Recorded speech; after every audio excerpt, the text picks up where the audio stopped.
идеална акустика.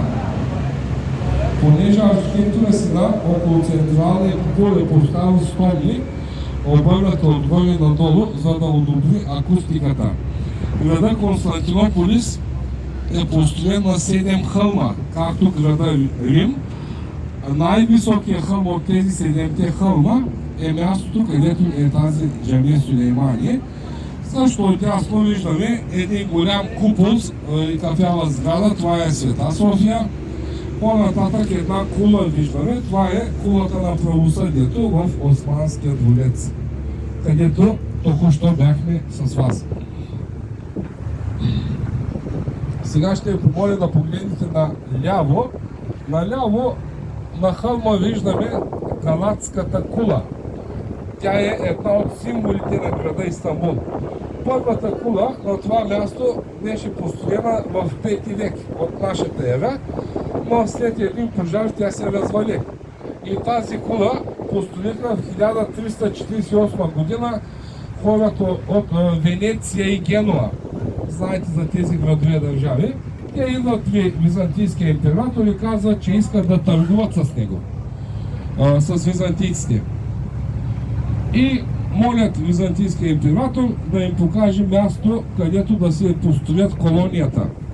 Император им показва място около тази галатска кула, те си построяват колония, а около колонията имат стени. И тази галатска кула била част от тези стени на колонията.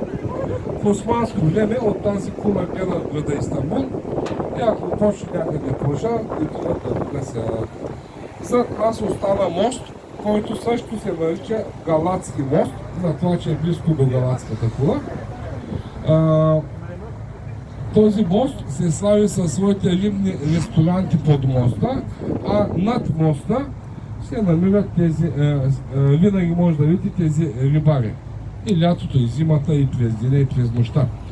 Моста от средата се отваряше преди, защото вътре в залива имаше корабостроителница, за да могат високите кораби да влязат вътре, се отваряше. Обаче корабостроителницата я затвориха, а сега вече не отварят моста. Също отляво, на това място, още от античните времена имаше пристанище. Защо именно тук беше то? Понеже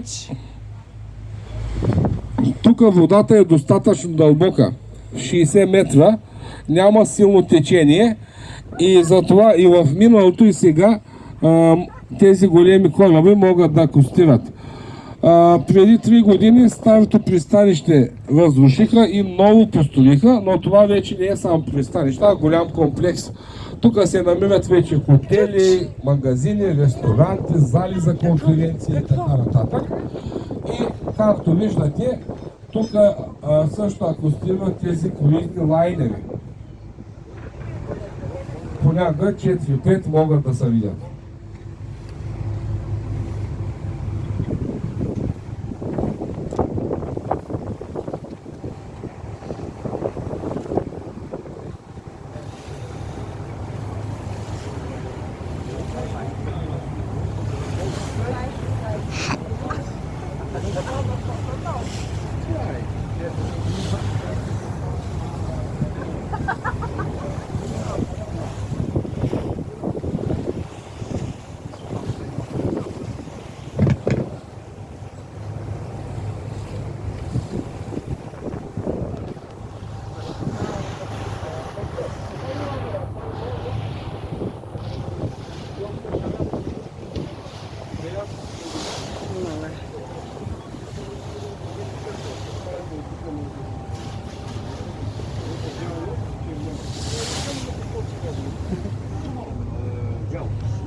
Какво?